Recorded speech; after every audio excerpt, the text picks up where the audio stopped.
Greetings everyone, this is my team Veer Narayan Singh. Hello everyone, I am Harshika from IT First Sem. Hello everyone, my name is Sanket Lakhani from IT First Sem. Hello everyone, my name is Alok Raj from IT First Sem. Greetings everyone, I am Anurag Verma from IT First Semester. Hello everyone, I am Pandu Ranga Rao, First Sem. Hello everyone, myself Chiranjeev and Shekokar, IT First Sem.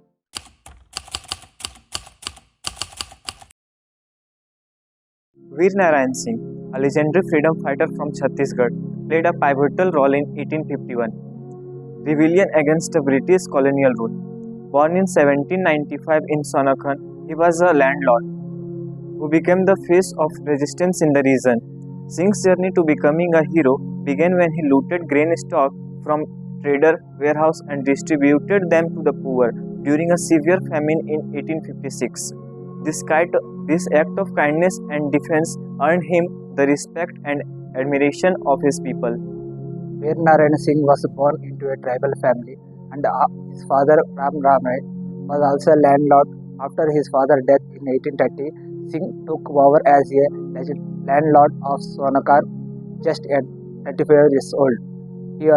He was known as his charitable nature and fairness and dedication to his peoples.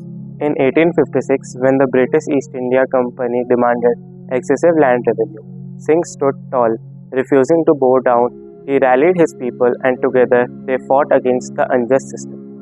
In 1857, Singh escaped from the prison with help of British soldiers and formed an army of 500 men to fight against the British army. British army attempted to crush Singh's forces, but he continued to fight bravely. His bravery and strategic mind earned him recognition, and his name became synonymous with resistance. Fortunately, Singh was arrested, charged with sedition and sentenced to death. On December 10, 1857, Veer Narayan Singh was hanged at Jaistambh Chowk in Raipur. Today we remember Singh not just a martyr, but as a pioneer of India's independence movement. His legacy inspires us to stand against injustice, to fight for what's right, and to never surrender. We honor his memory through various institutions and monuments, including the Shahid Veer Narayan Singh International Cricket Stadium. Let us draw strength from Veer Narayan Singh's courage and conviction, and let us strive to build a nation that values freedom, justice, and compassion. We salute Veer Narayan Singh, a true hero of Chhattisgarh, a shining star of India's struggles for independence.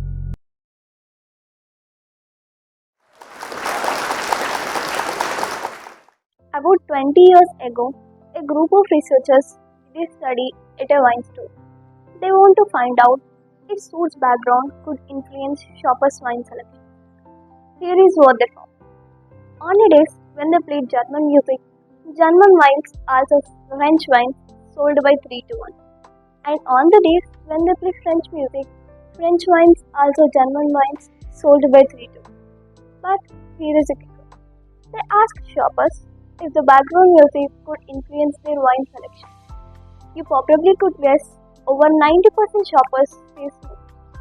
This study shows that our buying decisions can be influenced by something so subtle that we don't even notice. The study also raises some important questions. How do we make our buying decisions? Consciously, based on facts, reason, and logic? We are doing decisions unconsciously based on emotions, feelings, and intuition. Next, I would like to share with you how conscious emotions influence our decisions. You remember New Coke. Here is the story behind New Coke. In 1985, Coca-Cola was losing market share to Pepsi. Pepsi had been telling Coca-Cola by claiming that in blind test testing, more people prefer Pepsi over Coke. Coca-Cola decided to improve the taste by changing its form. To improve the taste, it came up with New Coke. Over 200,000 people tasted New Coke. Overwhelmingly, people prefer New Coke over the original Coke. But more importantly, people prefer New Coke over Pepsi. With a lot of confidence, Coca-Cola rolled out New Coke. But very quickly, the sweet drink turned into a bitter pill that cost Coca-Cola tens of million dollars. Angry customers started protesting around country, demanding the original Coke back. Anxious customers started hoarding Coke products left on store shelves. Coca-Cola received about 8,000 angry calls a day. People help asking, how could 200,000 people get it wrong? What did Coca-Cola miss? What Coca-Cola missed was a strong emotional connection people had. For nearly 100 years, Coke had been marketed as a feel-good product. Their marketing slogans include "Have a Coke and a smile," "I like to buy the world," a Coke. Celebrities like Elvis, Marilyn Monroe, and the Beatles were the face of Coca-Cola. If you don't feel well, have a Coke. Coke was more than a sweet beverage. Drinking Coke had to become a feel-good experience that involves thoughts, feelings, and memories. While drinking cold seems a bit complicated, doesn't it? In the study of Pops in 2004 shows how Coca-Cola's marketing has imprinted our brains with good thoughts, feelings, and memories. In this study, volunteers for after drinking Coke or Pepsi, their brains were scanned to find out which part of the brain become active. Researchers start out with blind test testing like the Pepsi challenge. They were able to replicate the result of the Pepsi challenge. That is slightly 50% of the volunteers preferred Pepsi over Coke. No surprise there. Then the researchers had made a slight change to the Pepsi challenge. The volunteers were told exactly what they are going to drink before taking a sip. It's no longer a blind test anymore.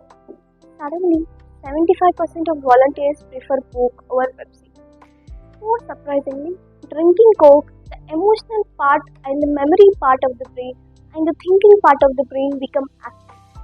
In sharp contrast, an elevated brain active the pattern was not observed while they are drinking Pepsi. Well, what does this study tell us? Study demonstrates what happens in our brains when we think of popular brands like Coca-Cola. The study also demonstrates that our thoughts, feelings, and memories can unconsciously change our experience with a product. This is exactly how an unconscious mind influences our decisions. The fast feelings and memories evoked by the Coca-Cola brand are exactly the strong emotional connections that people have with the brand. And Coca-Cola missed those strong emotional connections when they reduced this iconic drink to just taste. This is why New Coke failed. Through this brain study, we can see how marketing influences our emotions and our decisions without our awareness. Welcome to Neuromarketing. Neuromarketing is the new science of consumer decisions. It studies how we make buying decisions and how our emotions and intuitions shape our decisions. But why are marketings paying so much attention to our unconscious and emotional mind? Well, here are some of the reasons why. Over the past few decades, neuroscience research has confirmed that over 95% of our emotions are made unconscious. During the same time, medical studies have shown that without emotions, we simply cannot make decisions. Inside the human brain, there are highly specialized areas. Each area has unique functions. Some areas are responsible for seeing, some for hearing, some for tasting. This part of the brain right here covered in blue is what we call the limbic system. The limbic system is known as the emotional part of the brain. Our emotions depend on this part of the brain. Our love, compassion, pride, joy, optimism, happiness, as well as anger, fear, sadness, embarrassment, guilt are all centered in this part of the brain. Neuroscientists often learn more about the brain when something goes wrong. Here we have Frank. Frank had a stroke. The stroke damaged a large part of his emotional brain. What is going to happen to him? Well, as you will see, that Frank will have a very hard time making decisions, even the simplest decisions. When he goes to a grocery store to buy breakfast cereal, he will agonize over the decision whether he should choose over Cheerios, Wheaties, or cornflakes. Without his emotional brain being fully functional, he simply cannot make that decision. Every purchase involves decision making. Both neuroscience and marketing can help us understand how we make decisions and what influences our decisions. This merge between neuroscience and marketing has given birth to neuromarketing. Traditional marketing, on the other hand, is trying to understand consumer behavior using consumer surveys, focus groups, or consumer interviews. This approach is built on the premise that consumers understand why they buy and what they buy. But as we have already seen, this is not actually true. To better understand why neuromarketing is overall more effective, you would have to look at the brain as a two-system mechanism consisting of a rational and an emotional part of the brain. Decisions are a result of a complex interplay between these two systems. However, when people find themselves in stressful situations, the emotional brain can sabotage the rational brain. Consequently, this leads consumers to make impulsive and irrational and uncontrollable purchases. An example of this would be people stockpiling medicines and foods at the beginning of the pandemic. But why does neuromarketing matter?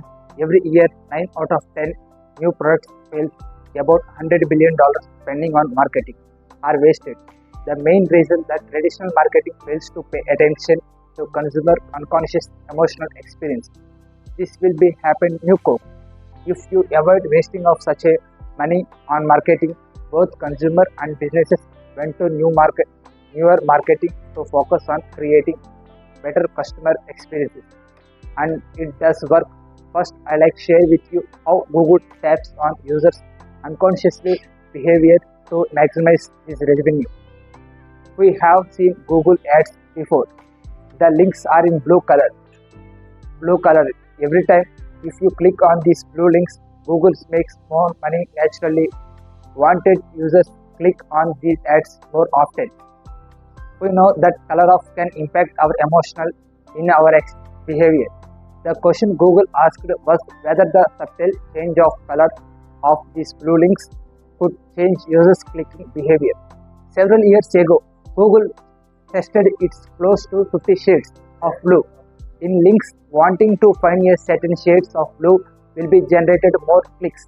On one shade of blue did generate more clicks. Adopting that color, Google increases annual revenue by $200 billion. This is the power of neuromarketing. If you know what clicks with your brain, you can apply what knowledge to create better customer experience. A better customer experience is transferred into the bottom line. This is why neuromarketing works.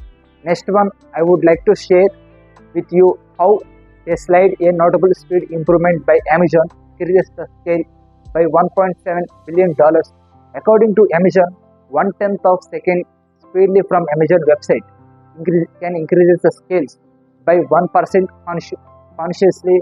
We cannot defeat that 1/10 second difference, but unconsciously our brain notices speed of the website through Amazon. Amazon creates a better customer experiences. That better customer experience generates more scales. This is the power of neuromarketing. Google notable change color to make a click more, or Amazon a notable speed improvement through what does tell us about our decision making. We is totally control our decision or are influenced by something so subtle that we cannot even notice it. A study published in 1975 shows how invisible social influences can be shared in decision. Every study, volunteers are asked the rate of quality and prices of cookies from two jars. One jar had 10 cookies and another jar have 2. Volunteers were told that cookies in a high jar, our only 2 jars left, are highly demanded, but in a short supply. Now surprisingly, that cookies were often so higher quality and prices become. It was believed that more people want to them. What is surprising that all cookies used to study were identical, but we tend to believe it is something is bought by the more people. It is a good or it's valuable. Why is the invisible social influences? So presume it is because a decision creates uncertainty. We feel safer by decision made by crowd. This is the natural biases in our brains. Amazon understands biases as well. Biases pursued a spy. Imagine need a new coffee maker. How does Amazon help you decide? First, you want to see your 4-star rating, over 5,000 customer reviews, or 1,000 questions answered, then the number of best sellers. All this information is based on the customer opinion. The information comes before you see price or free shipping offers. Amazon persuaded by using invisible influences, social influences. Most people have not heard neuromarketing yet, but if you ever bought anything from Amazon, you have persuaded by Amazon neuromarketing technique. Neuromarketing is still in its infancy. So the term infancy means something that is still very new, like a baby learning to walk. Neuromarketing is a new idea of marketing. Even though it is very exciting, there is still a lot we don't know and has a lot of growing to do. Neuromarketing has a potential to transform how companies understand consumer behavior. There is also a significant amount of misinformation. One big misunderstanding is that neuromarketing is all about brain scan and mind reading. In 2011, the article for New York Times, the best-selling author and consumer advocate Martin Lindstrom tells us in New York Times that he carried out an fMRI experiment whether iPhone are really addictive. He finds that iPhone users had developed a romantic attachment for their phones. Here is evidence cited by the author. Brain scan showed that a part of the brain called insular cortex lit up when a small number of iPhone users looked at their devices. The implication was that this brain activity indicated romantic love. However, no self-respecting neuroscientist would have drawn such a conclusion. The insular cortex, the brain region that becomes active, is not associated with love. In fact, it is also lights up when we see something disgusting. One brain structure can become very active for many different emotional responses depending on the context. This versatility means that the pinpointing a specific emotion such as love based solely on the activity of the insular cortex is not only inaccurate but also misleading. So what do we call a mind reading, brain scan? In reality, it's a myth. Unfortunately, this myth has been kept going by some who present neuromarketing as a magical tool that can unlock consumer desires. A brain scan, so-called a snake oil salesman, claimed that neuromarketing is all about finding brain buttons. According to this claim, neuromarketing allows advertisers to manipulate consumers' thoughts and desires. It sounds appealing on the surface, especially to business hopping, for an easy way to boost sales, but as convincing as it may appear, the claim raises some important red flags. It's also important to emphasize that neuromarketing should be approached ethically. Ethical neuromarketing is not about manipulating people into making purchase. Why does this claim sound like a scam? Because it violates one of the basic principles of persuasion. It seems too good to be true. The idea that neuromarketing can control people's mind and decision with the push of a button oversimplifies human behavior and how decision works. Human beings are complex and their purchasing decisions. A single brain can reveal the full scope of these influences. Neuromarketing is about controlling consumers. Instead, it's a better understanding how people respond to marketing stimuli. Neuromarketing techniques such as eye tracking, galvanic skin responses, which measures emotional arousal through sweat gland activity, and even brainwave measurement using EEG can offer valuable insights into how consumers engage with advertisements, products, and brands.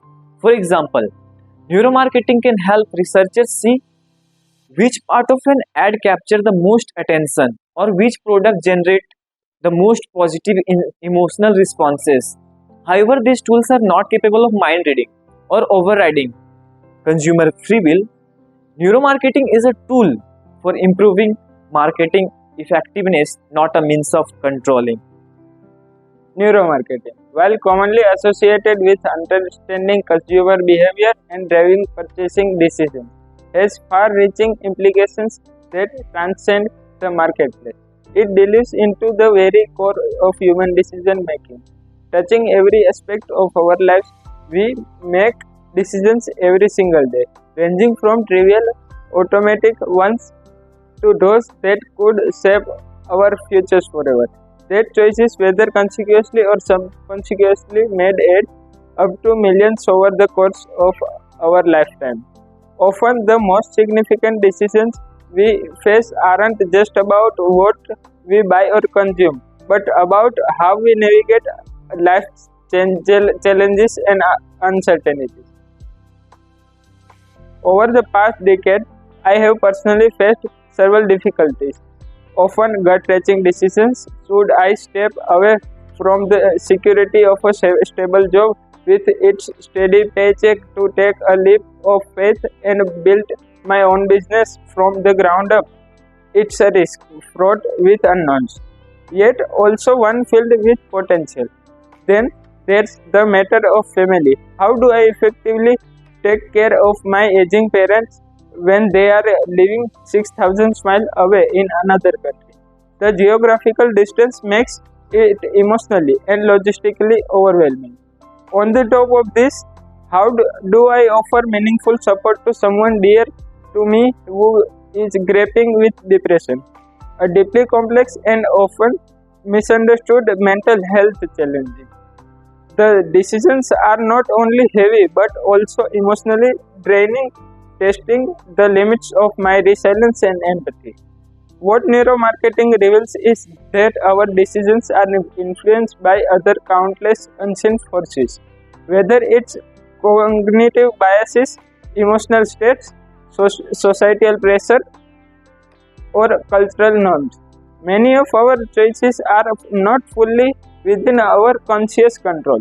We may believe we are making rational, well-reasoned decisions, but much of our behavior is driven by unconscious process that shape the way we think and act.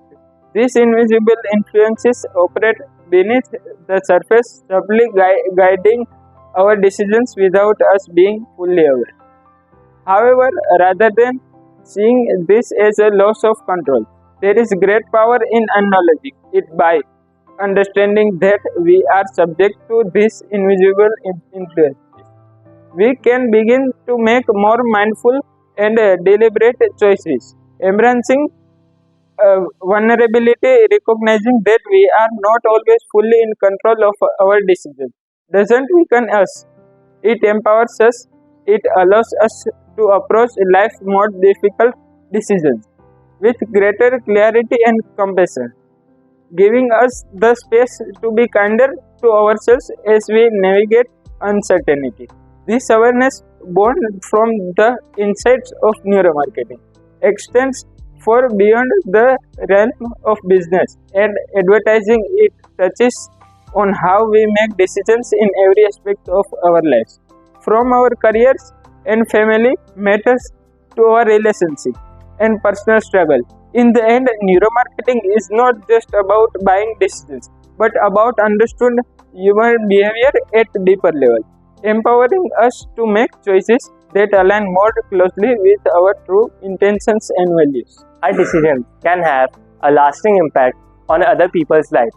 From neuromarketing, we have learned that something very subtle can change our behavior dramatically. What does it take to save enough energy to power all the homes in Bhilai and Raipur? It's not creating a massive government program that we are switching to all new light bulbs or upgrading for energy efficient appliances. It's just a tiny emoticon. In a 2007 study, an energy company printed a tiny emoticon on energy bills of the customers to tell them about their energy consumption. A happy face meant lower energy consumption than their neighbors, and a sad face meant higher consumption than neighbors. Given how powerful the invisible social influence can be, it's not surprising that our neighbors' behavior can impact our decisions. What is surprising that all these tiny emoticons reduce energy consumption in the two states by the 3%. That's enough energy to power all the homes in Bhilai and Raipur. Who would have thought that something so subtle as emoticons can be so powerful? Now, this subtle cue is showing up in our lives. Here is the energy bill I recently received, and it has a happy face. I would like to tell about color psychology. In this field, packaging companies always use different colors for packaging of their products. Ever thought about it? No, it's not their personal choice. There is an interesting psychology behind this. The color red is used in packaging of food packages, as red color evokes hunger and excitement, which makes the consumer more eager to buy even if they don't want it. On the other hand, the color blue is used for packaging of healthcare products, as color blue is associated with trust and reliability. And what other thing does the consumer demand when buying healthcare products? I would like to close my talk with one more story. This story has some bathroom humor. It's about urinal spillage.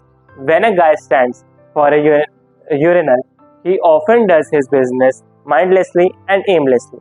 Spill, it happens. They cost money to clean this up. In the 1990s, the Amzuman airport came up with a brilliant solution. All they did was to etch the image of a black fly near the drain of the urinal. When guys see that black fly, they started aiming at it unconsciously, and that reduces the spillage by 80%. Well, other than my poor case of humor, what's the point? I like this story because this fly serves as a good metaphor. When you search what touches people's heart and mind, you want to find game changers. If you understand how the brain works, you guys know how people make decisions. You can find a game changer that has a huge impact. Most fascinating thing is very often this game changer is something we don't even pay attention to. It can be very subtle, like a background music and Winestone, a slight change of color by Google, an unnoticeable speeding movement by Amazon, a tiny emoticon on your energy bill, or a fly as a target. Once you follow some success by following neuroscience, the impact will be anything but subtle.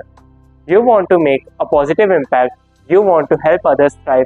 Here's something I encourage you to try. Find your fly. Thank you very much, everybody. Thank you. Thank you for watching, everyone.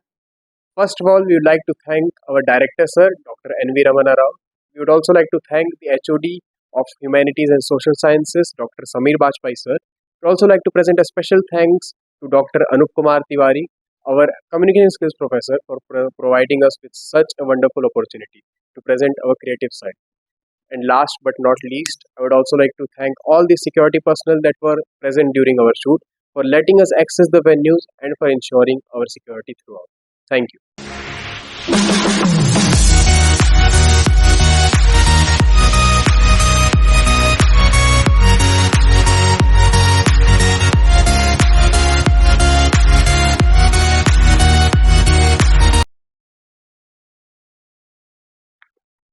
Hello everyone. I am Chiranjeev Anil Shekokar, and my other name is Sanket Lakhani. क्या dance garba megastar चिरंजीव step आने लगता है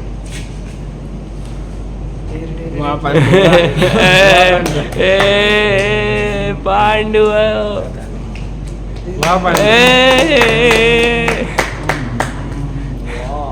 Nice.